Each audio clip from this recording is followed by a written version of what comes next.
And welcome to Healing XJWS Radio on blogtalkradio.com. I am your host, Augustine Estacio.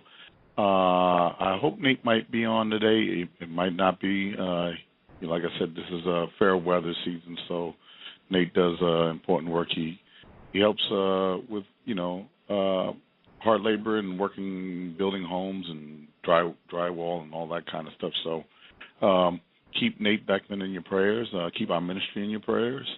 And we are listener-supported radio. That song was by Leah Nash, and the name of the song is Savior Like a Shepherd. It's actually a free download. You can get it on a website called Worship Together, where you can get free downloads of praise and worship music and free sheet music.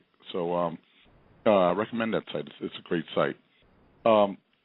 For those of you who are wondering, this is called Healing XJWS Radio, so why are we having Adventists and whatnot on? Most of you may not know that the Jehovah's Witnesses were originated in the Adventist movement. Charles Taze Russell, the founder of the Jehovah's Witnesses, gathered a lot of his doctrine from the Adventists. He was very close friends with Nelson Barber, who was a Seventhday Adventist. Jonas Wendell was a Millerite, and George Storrs. These were all Adventists or Millerites, and the Adventists came from the Millerite movement. And ironically, we have a great juicy quote from an Adventist. Raymond Franz passed away about 3 years ago, former governing body member of the Jehovah's Witnesses, wrote a book called Crisis of Conscience.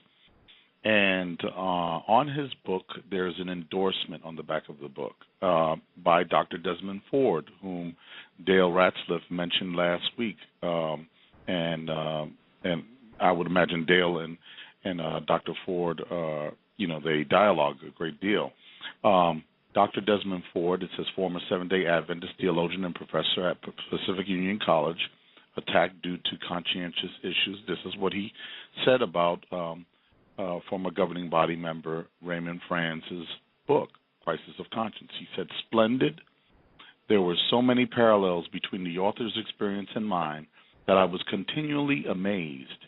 It seems that all small religious groups, unless fortified by a true understanding of God's grace, fall into the same pitfalls and behave the same way.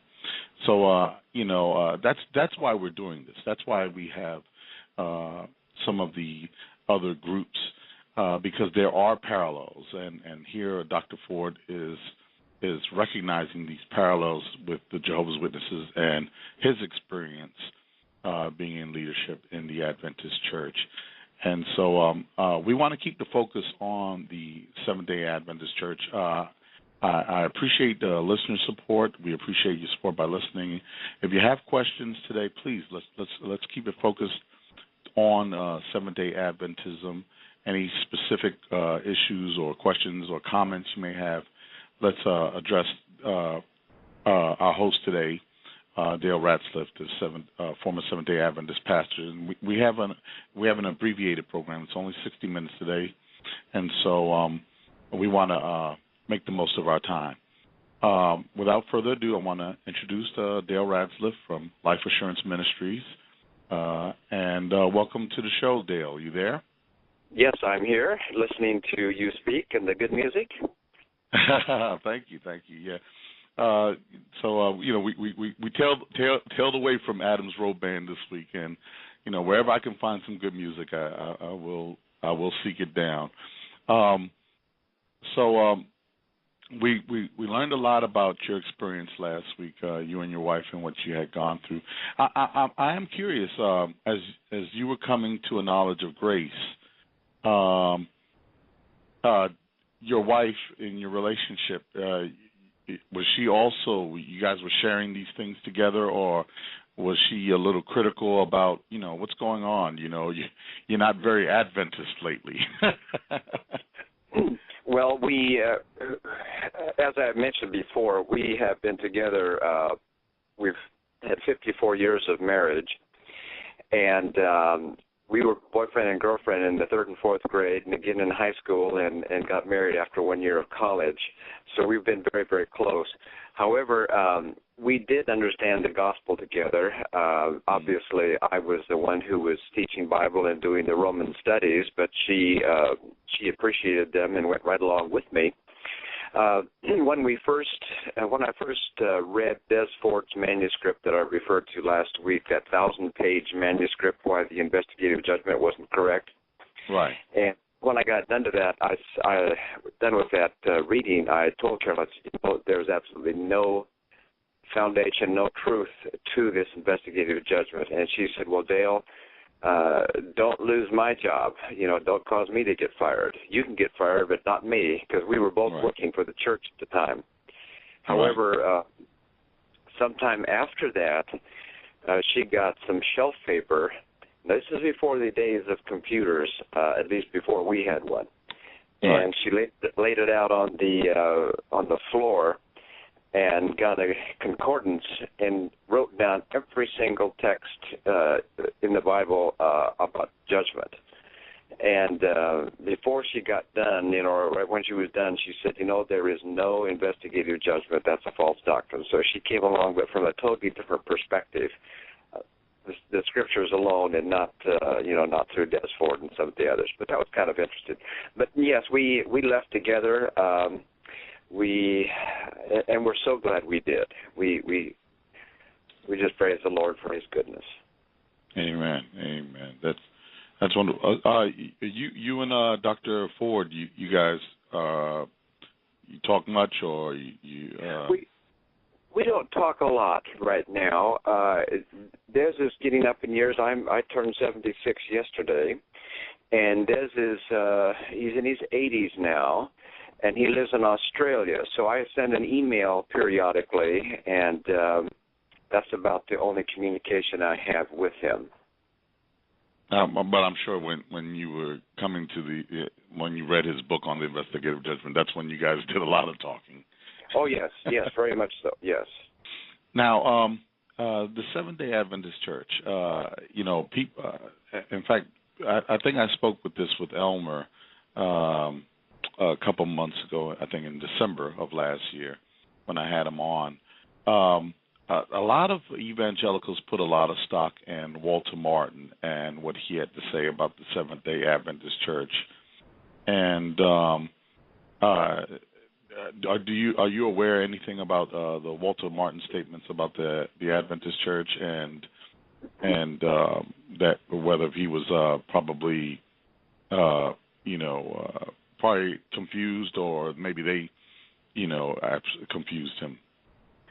Yes, I'm very aware of that, and I can direct your listeners to if I'd have known that question was coming up, I could have looked it up. But if they will go to lifeassuranceministries.org and look in proclamations, you will go back and you'll find some articles on that. Now, I don't have the exact date, and that's the problem. I don't have that. That's but, okay. We do have some articles on that. And let me just give a little bit of history there. Did I mention that last week or not? No. All right. I've been giving presentations every few days for the last month, and so I forget to whom I spoke. Okay. Anyway, when Walter Martin and Barnhouse were considering whether Adventists should be a cult or part of the Christian church, they went to Andrews University and spoke with some of the theologians there. And at that time, Andrews University had some very evangelical-leaning leaders, or I should say professors, in the seminary. And so they thought, well, here's our chance to show that the Adventist church is evangelical. So what they did, they wrote a book entitled Questions on Doctrine, and there were three main authors. There were other contributors, but three main ones. And they chose Ellen White quotes that would sound most evangelical, and she has a lot of good quotes. When you realize that she's written 52 books, and it stands, if you put them in the stack, it'd be 4 or 5 feet high. And she contradicts herself many, many times depending on who she's plagiarizing. So they found some good quotes to tried to show that the Adventist Church was evangelical. However, they actually, two things were wrong. Number one is they didn't have the right to change Adventist theology. Adventist theology can only be changed at a general conference when there is a committee that brings it to the vote of the members, and that never happened. So that was really not correct. And secondly, they didn't present true Adventism. And when the book came out, there was a big backlash in the Adventist Church. Many of them said, this is not what we've been teaching. And on and on. And they finally let it go out of print, and it was out of print for many, many years. However, they republished it recently at the 50-year anniversary of it, and they put in annotations and footnotes in it. But in essence, they have admitted, and when I say that, it may not be in the exact words, that they deceived Walter Martin. They tried to present the evangelical side of Adventism and cover up the cultic side. Now, if you go to the latest, and it's on YouTube, it's on my website, lifeassuranceministries.com. There's a link to a interview that Walter Martin had with Johnson, who was editor of the Review and Herald, and he had several different interviews with him. And if you listen to that, that's one of the last ones that he did before he died. That's Walter Martin. It's very obvious that he was pedaling back on Adventism, because Adventists were not living up to what they told Walter Martin. So in essence, yes, to make it real short, they actually deceived him. And that's been a very profitable thing for the Adventists, because they have masqueraded as evangelicals ever since, and they're very good at that. And let me just say that there is a movement within Adventism of people who understand the gospel and are trying to change Adventism from the inside. But there are others who are throwing back to the old cultic beginning of Adventism. So it is in conflict. And there's about 5 or 6 gospels now being taught in the Adventist Church. Yeah, because and the reason why I took it in that direction was because I listen to Christian radio here in Washington, D.C., and one of my favorite stations is 91.9. And we also have another station, it's called Wava, and I think that's 105.1. But on Wava radio, you can hear, we have Adventist Health and Bookstore, a lot of advertisements from the Adventist Church. They sponsor. They're very strong sponsors of Christian radio here, and there's an Adventist preacher that I hear.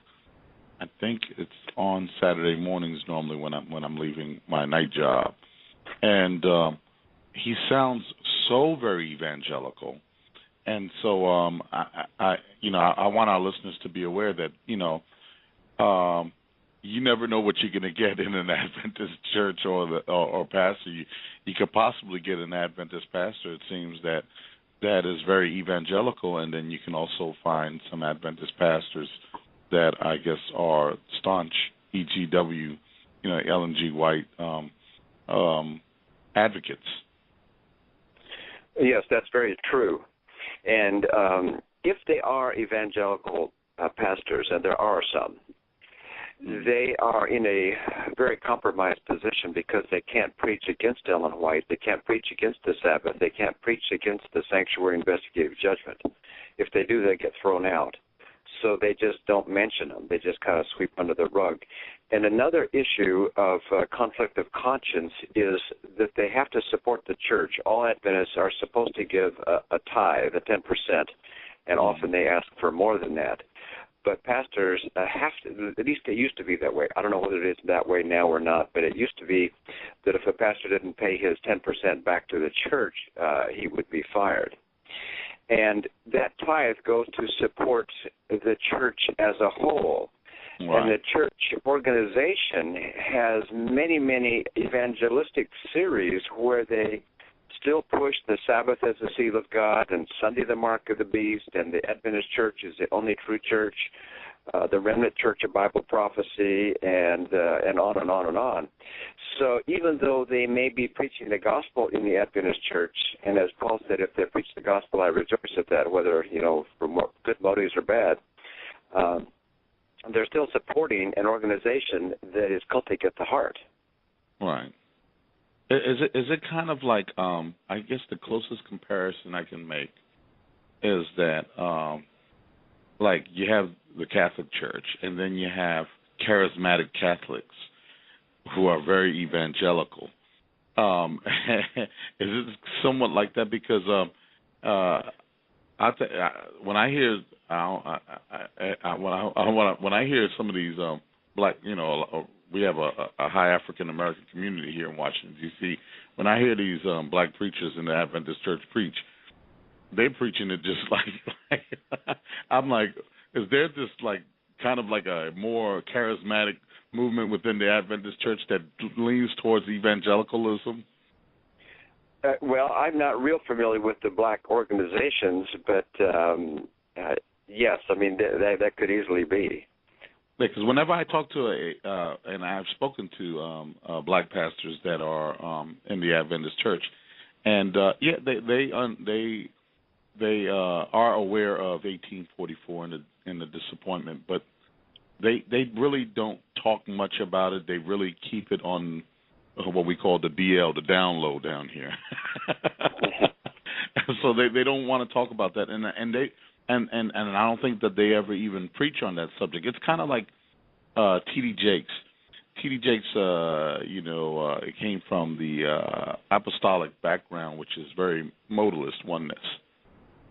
But and he gets a lot of criticism, But to his defense, Bishop T.D. Jakes never preaches on the nature of God. I mean, absolutely. I have never heard him preach on the nature of God. He talks a lot about maybe prosperity, and he doesn't even speak much about prosperity. He talks a lot about, moral theology within the black community. And so sometimes I think people are a little bit harsh on him. But would you say is the move towards a more evangelical Adventism, is that a minority within the church, or do you think that there's maybe an equal balance, or are they a majority possibly? No, they're definitely not the majority. I think it is a minority at this point, and I would say it's probably stronger on in the West Coast, maybe north. If you go around Loma Linda area, they're often liberal Adventists who are more. There's 2 or 3 gospels going around in the Loma Linda area. I can explain them if you wish, but yes, please do. Okay, well, there's one that they call the Great Controversy Gospel, and this one says that, and they always bring Satan in. In fact, just this little parenthesis here, Ellen White uses Satan I think it's 7,000 times in her writings, way, way, way more than the Bible does. But anyway, and that figure maybe, I don't have that in front of me, but it's a huge number. They say this, that Satan has accused God of being unjust in that he tells people to obey me or I'm going to punish you and send them all to hell, and that's not right.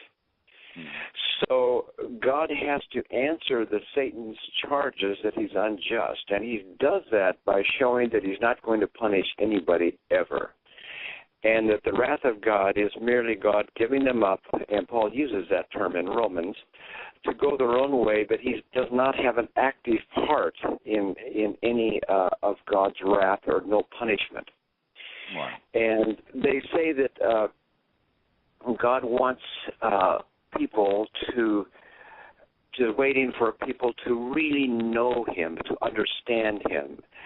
And they say that this whole idea of blood atonement and substitutionary atonement is a kindergarten model. We've grown past that. We don't need blood atonement. We don't need substitution. All we need is just to understand God's loving character. And when we really understand his character, and they emphasize character over and over again, his character of love, that he's not angry at us, and we don't need to be angry at him. So their gospel is, quote, just understanding God's character. And that when it comes to, well, are you saved or not, they say that a person needs to be safe to save. There needs to be a certain amount of character development so that when you get to heaven, you won't be living next door to somebody who might be a Osama bin Laden. He will be safe to save. So it implies that the character here will be the same as the character there, where evangelicals teach that there'll be a change in perfection. We'll be perfect then and not have any, not bring any bad things up with us up there. So almost that's like is that kind of like a Adventist version of universalism?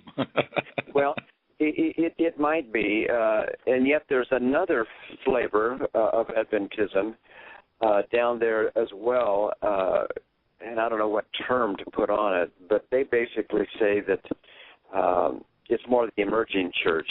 It really doesn't make any difference which flavor of the Adventist church that you hold. If we can just get together and get along together, and they've had skits where they have a number of people, actors in the skit, and one of them would be a conservative Adventist that believes in Ellen White in 1844 and the whole thing, and maybe an evangelical Adventist, and then maybe an Adventist that still wants to keep all the feasts. And there is a group in Adventism that still wants to do that. In fact, it's growing.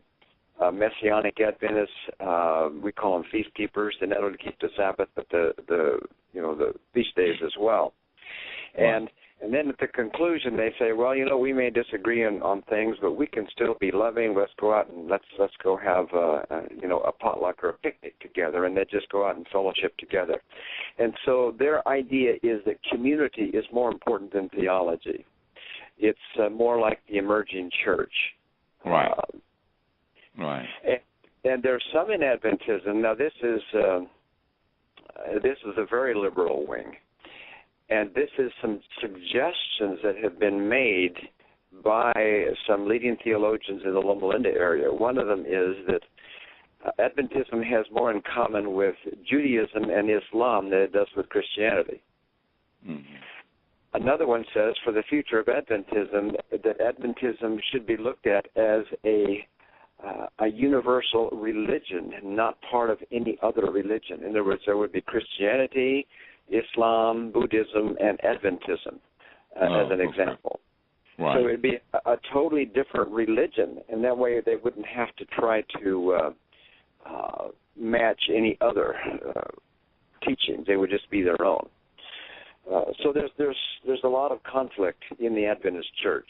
Wow. So is it possible that they could have, maybe at some discriminate future, several splinters? Because I know within the Jehovah's Witness history, when Pastor Russell died, there was actually many splinters. It just so happens that the Jehovah's Witnesses that exist today are not Russell's religion. They're actually Judge Rutherford's religion. And the others that were willed the proprietary rights to the Watchtower Bible and Tract Society went separate ways, and there were many, many schisms from those Bible students. And today there exists a larger body of Bible students that are organized, but there were many, many schisms prior to that. So is it possible, do you think, that the Adventist Church could possibly in the future have, several splinters? Well, the Adventist Church has been known to spin off all kinds of little groups. They've spun off a lot of little cultic groups who are going so conservative. They're still Adventists, though. and they go off and they try to hold all of Ellen White's original teachings. Like they have to, the ladies have to wear dresses real down low, and a lot of them are vegan, and they're just very, very conservative. They wouldn't dare think of eating meat or drinking coffee or having a glass of wine or anything like that. That would be anathema to them. And right now, there are many people leaving Adventism. I don't know if I mentioned it last week or not, but there are 300,000 Adventist members that leave that church every year. Now, how large is the church membership? How many Adventists are there? I forget. It seems like it jumps around. It's around 18 million, I think, somewhere around there. That's pretty large, yeah. But I do think that often their numbers are inflated because a church can have a membership of, say, 300, and oftentimes they'll have 150 attending.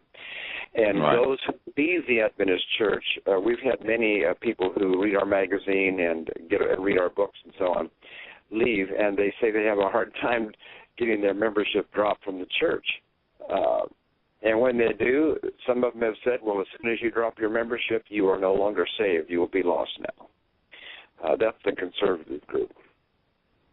Now, do they have like a shunning policy as strict as some other groups like the Jehovah's Witnesses?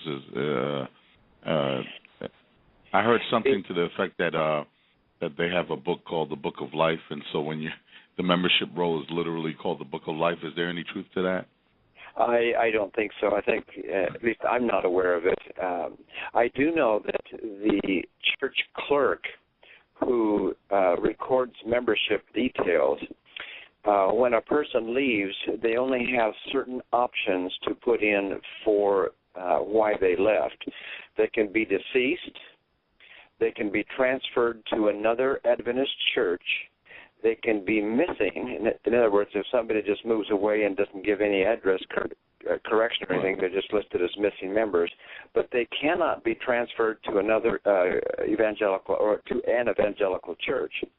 So if an Adventist leaves the Adventist church and joins a Baptist church, they are listed as apostatized. That they have apostatized. Yeah. So that we do have a caller, I think. I just want to remind our callers, let's be focused on the topic at hand today, and I would appreciate that. Someone, I guess, that wants caller 509. Do you have a comment or question for Pastor Dale Ratzlaff? Hello, caller 509. Okay, I guess maybe they're just listening and they hit the button by accident. Okay. And where are you speaking tonight at any church, or where are you located? We've just about completed our last stop on our gospel tour. We'll be headed to Redlands, and we'll have a corporate meeting for our corporation, Life Assurance Ministries, Inc., that has a proclamation. And again, now the Proclamation magazine, it's on. You have some of it online, but it's a mail-in magazine, right?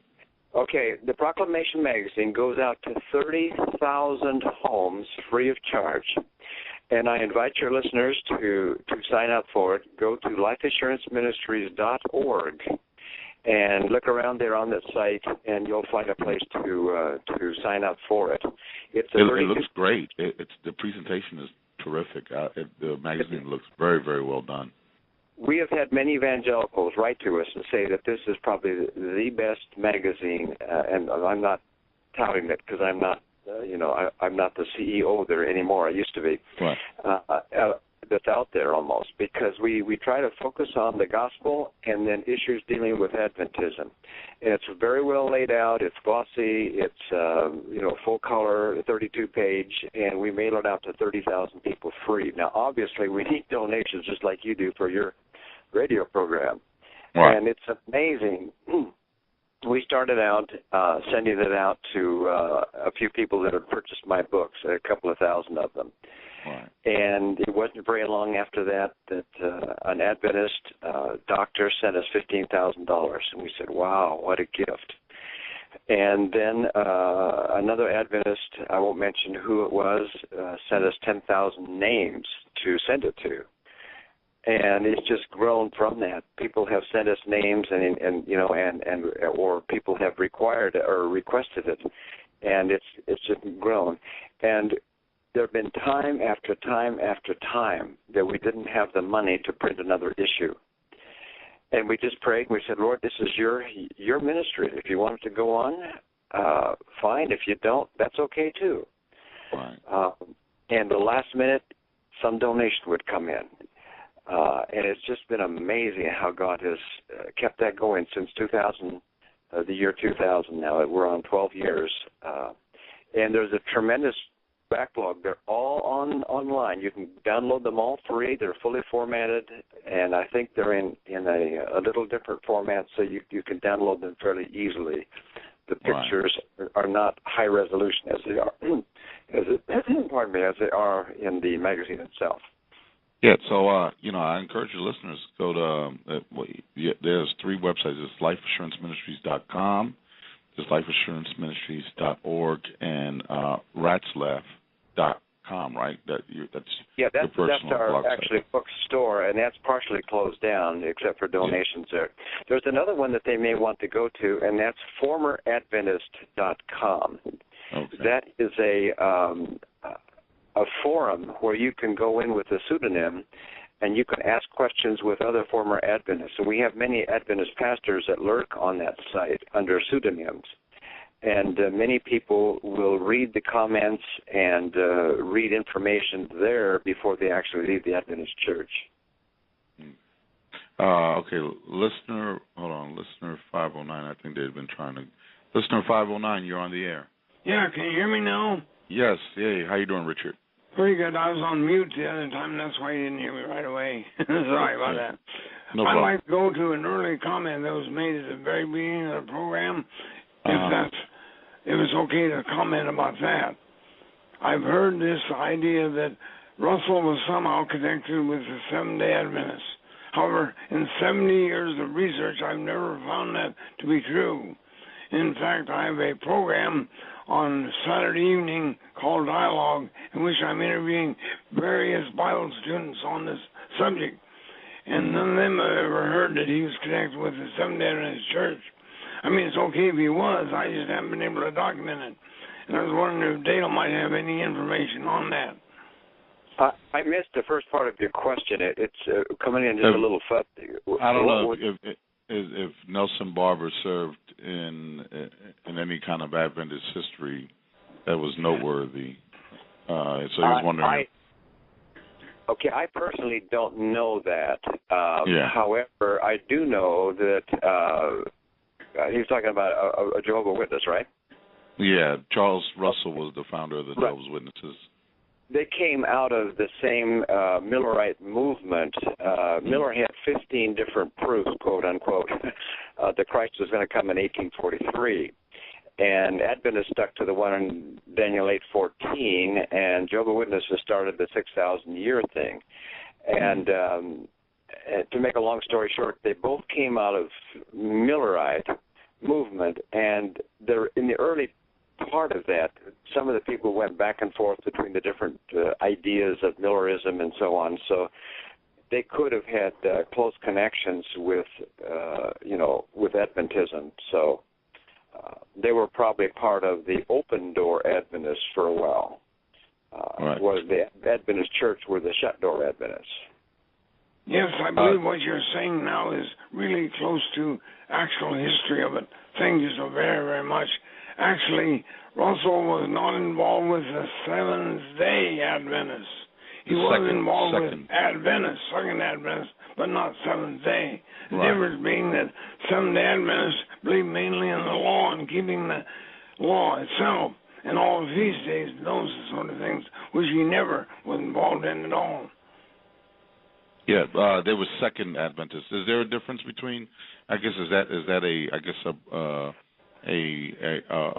prior group to the Seventh-day Adventists, or they are different groups, Second Adventists? Do you know about them? Well, I think it would be Second Coming Adventist. See, at the time of Miller, when the second disappointment, the one that happened in October 22, 1844, happened, many of the Adventists gave up the idea that the date was important. They said that Miller was wrong, and Miller admitted that he was wrong. But they still looked for Christ's second coming very soon, and there was some who continued to be Adventists, but they weren't Seventhday Adventists. They were maybe Second Adventist, Second Coming Adventists.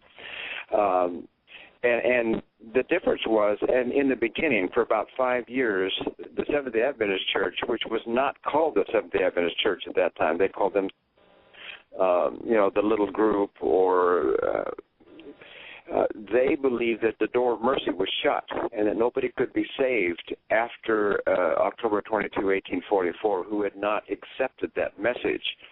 And they gave that up just before 1851. They gave that up. Interestingly, Ellen White, some of the folks had given up the shut door of mercy, and Ellen White had a vision that got them back into it again, and yet she lied about it and said the vision she got from God told her to give it up. So there's some real big discrepancies there, too. Dale, you're doing very good. That's very, very accurate history that you're relating now. Thank you very much on that. Maybe I could mention another thing in which we're talking about here. There were some things in the Second Adventist and Seventhday Adventist that are similar to Russell. For example, there was a man by the name of George Storrs. That brought messages both to the Seventhday Adventists and to Russell, and that was in regard to the dead, the state of the dead, being no hellfire, having no mortal soul. Those doctrines were brought into Seventhday Adventists, Second Adventists, and Russell by George Storrs and other people too, in that way. Now, there were other similarities, too, in a number of other things, and there were dissimilarities. For example, I have in front of me here a book called The Trinity by Whidden, Moon, and Reeve. Are you familiar with that, Dale? That book? I'm sorry, did you ask if I was familiar with that book? Yes. Yeah. Not that book itself, but I am familiar with the Adventist view of the Trinity. Many of the early Adventists were Arian, but there were some Trinitarians as well. But their view of the Trinity right now is not exactly like the view in the Evangelical Church. They see the Trinity as a triune God, that they're basically three individuals rather than one God. I mean, it's a little confusing in that area. And there's still some in Adventism that promote Jesus Christ being the same as Michael the Archangel. So, yeah, I would actually say that. Tritheist? I'm sorry, I didn't hear that. Would you call them Tritheist. The Adventists now that you refer to, are they called Tritheists? Very, very, very similar, yes. They say that they believe in the Trinity, but it's defined differently. I see. Very interesting. Thank you very much. Now, also, I want to mention, too, that there were others like Mr. White and Uriah Smith. They were actually Arians. Is that right? Is that from your history, too? Yeah. Yes. Uriah Smith, it's my understanding that to the day of his death, he did not think that Christ was eternal. And yet he was one of the main writers in early Adventism, especially regarding the prophecies of Daniel and Revelation. He was the editor of their magazine, right? Yes, for a while, yeah. They had several editors, but he was... the first one, right. He was a very prominent figure in Adventist history. Now, I might just say there's some interesting things you mentioned about the state of the dead and soul sleep. Right. Early in Adventist writings, Ellen White mentioned that she saw some of the early Adventists in heaven. In her vision, she saw, these different people, and she mentions also Abraham and Isaac and Jacob and Noah and so on, almost exactly the same people that Joseph Smith mentioned that he saw in heaven, and that's another story. and then after they accepted the soul sleep, and they had to do that when they accepted their investigative judgment, because they said, wow, if the judgment didn't take place until 1844, how can anybody be in heaven, because they couldn't have been judged yet? You see what I'm saying? Sure. And so they had to pull these people out of heaven that Ellen White said she saw in heaven. And when they republished those writings, they kind of just left those names out, which was very convenient. Really? Wow. Also, is it your understanding that the book Daniel and the Revelation by Uriah Smith was changed in about 1940? That's when they took out his Aryan views out of the book Daniel and the Revelation. Yes, that's true. That's true. Is that okay? All right, good. I'm glad to be confirmed on that particular point. Very good. Well, hey, you've done a real great job here. I'm glad you're on again. Maybe we can get you on in the future, Mark. I do have a program called Dialogue, in which I interview a lot of these people, Adventists, Bible students, and so on. In fact, it's on tonight. Very good program. You might like to listen to it if you're interested in that. Well, okay. Anyway. Sure. Yes. Thank you very much. All right. Thanks, Richard. Bye. All right. I just want to remind our listeners that we're keeping the focus on the Seventhday Adventist Church, and so we don't have much time in today's program. We're going to have Dale on again, hopefully this winter, around the time of Advent. It would be appropriate, I think. We're keeping the focus on Seventhday Adventism. So, Neshamiah, hello, you're on the air. Yes, how you doing this morning? Good morning. How you doing? Yeah, and I am a Sabbatarian, so I'm going to say Shalom Shabbat. Shabbat Shalom. May there be peace in this time. The Most High has established that His people seek the truth of His kingdom, that He will establish upon this earth. I know a lot of Seventhday Adventists don't often talk about that, but Isaiah 58 talks about those who keep, let's just say, don't put their own authority, impugn their own authority upon the Shabbat. He said there should be repair of the places to dwell in, the repairs of the breaches and the places to dwell in. That is the restoration of Jerusalem, where Messiah Himself shall rule. But one of the things I'd like to ask, a simple question. You talk about all the schisms in the Seventh-day Adventist churches. I see schisms everywhere. I see schisms in what people call Judaism. I see schisms in what people call Christianity, Eastern and I see it Eastern and Western. I see schisms, and I really don't call Western ideals Christian believers at all. You can't have polytheism in it. I see schisms in Islam, and everybody calls themselves ready for the bosom of Abraham. Abraham was promised the land. I see a lot of problems there. But here's my question to ask, real simple question. I mean, there are those who, when they see the word law, the first thing that comes to their mind is just talking about put away divine law. If you're not subject to divine law, whose law are you subject to? And here's the real question. Would Messiah, the Savior, would the prophets agree with all the schisms we see among the churches? And I've said this before. When we talk about law, what law did the people know and call a rule before the gospel? Well, like I said, we're concentrating on one specific church today. We're concentrating on the Seventh-day Adventist Church. So we want to be focused on that. Maybe we'll talk about global Christianity on another program, and I'll make it a goal to do that. But I want to keep focused because I only have my guest on. This is the last day to have him on. Here's the thing I would like to say, though. I mean, I've talked to many Seventh-day Adventists. I mean, many Seventh-day Adventists. And what I see, by and large, is this. Most of this world, when they talk about, the Adventist certain churches, you're talking about the JWs, the SDAs, whatever. What I see is a tremendous problem is most don't realize that most are perceiving what is the faith after the veneer of already much extant corruption. And what I mean by that is this. Are we seeing the faith as the early church saw it in terms of what was the gospel revealed to them from above? Or are we seeing it after so much persecution that has come at the hand of polytheist Roman power, if you will? Which are we looking at? And the truth of the matter is that what I think is by and large occurring, in fact I know is by and large occurring, is that many see themselves as persecuted for their individual faith, but if everybody is constituent in some respect with a partialized ideal, then the truth of the matter, all are still yet adversaries. Those are very, very good points, and we'll cover those on another program. But like I said today, I want to be cordial to my guests, and we're going to talk about the Seventhday Adventist.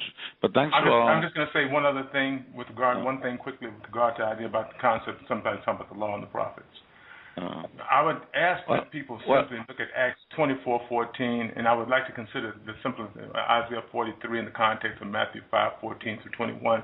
The people who will be called the light of the world don't disregard the law; they seek it in all its ancient promises.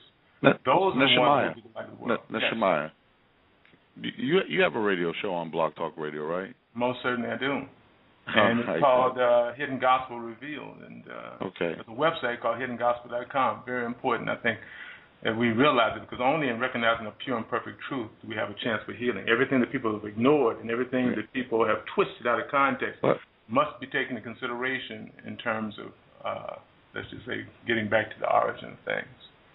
And if the world chooses to ignore those things, well, nobody's saved. The gospel here, all are lost or misled. Yeah, I don't think anybody's choosing to ignore it. That's why we're on this program. Isaiah 24 to 27th chapter.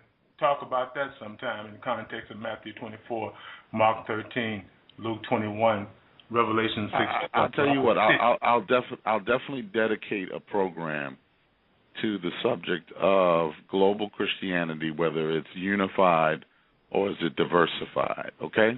Let's be for real about this. Until we recognize the truth that everybody's ignored, nobody's complete, and everybody's speaking inches. Believe me, nobody's ignored it in those 2,000 years. Believe me. I guarantee you. Look at hiddengospel.com, an article like the city of church origin. That's so much. Bro. Isaiah 52:15 through 53:1. Messiah will cause men to consider what they haven't considered in a very long time. Well, bro, the fact is that, no one's ignored it. That's why the term Catholic was introduced. The word actually means universal. Check it out and find out. Check those words out and find out if these things have not been ignored. I know they have. Most of them realize how much has been ignored because they don't know what's there. Well, that's true. That a lot of people may not know. Not a lot of people. The whole world is in that condition now, and the scriptures in Isaiah 41 say that's exactly the condition. I'm glad that you're the only one who's going to be in heaven. You're going to be the only one that's going to be in heaven. You and God have a great time. Is to begin the light for others who will also. All right, Dale, I just had to cut him off. I'm sorry about that. We don't have much time, and I want to be focused on the topic at hand. And if somebody's going to come in and they want to preach on the program, and especially if they have their own program, then I can understand if we're going to share. But if we're going to be preaching and we're going to be off topic, I can't allow that. I think you've been very, very patient. Well, he has my number, and he left me a message, and I left him a message back, and he never returned my message. So, and I'm always available, and I always give my number. So, back to the topic at hand, because we don't have much time left. In fact, we have 8 minutes left on the program. An hour goes by very, very fast on this program, and thank you, Richard, Richard brought out a lot of good information. In fact, the idea of Uriah Smith, I wanted to get back onto Uriah Smith. I've actually encountered a group of Adventists that want to return to the teachings of Uriah Smith. They're very, very adamant that the Seventhday Adventist Church as it exists today is not authentically representing its original founders, and one of those names is Uriah Smith that comes up. And so I found that it's kind of like a semi-Arianism. That is that they don't believe that Jesus is Michael the Archangel, but they believe he's definitely created. But he's not in the same association as the rest of creation. Well, yeah, the Ellen White has some interesting words about the beginning of what they call the Great Controversy. That the plan of salvation, if you want to call it that, not with the Mormon interpretation, but you might say with the Christian interpretation, did not come until after men sinned. Of course, the Bible says it was before the foundation of the world. And Ellen White describes a situation in heaven where Christ went into the Father to volunteer to come down and die for man. And he had to go in 3 times to persuade him, apparently. And the Father exalted Christ, and Satan became very jealous.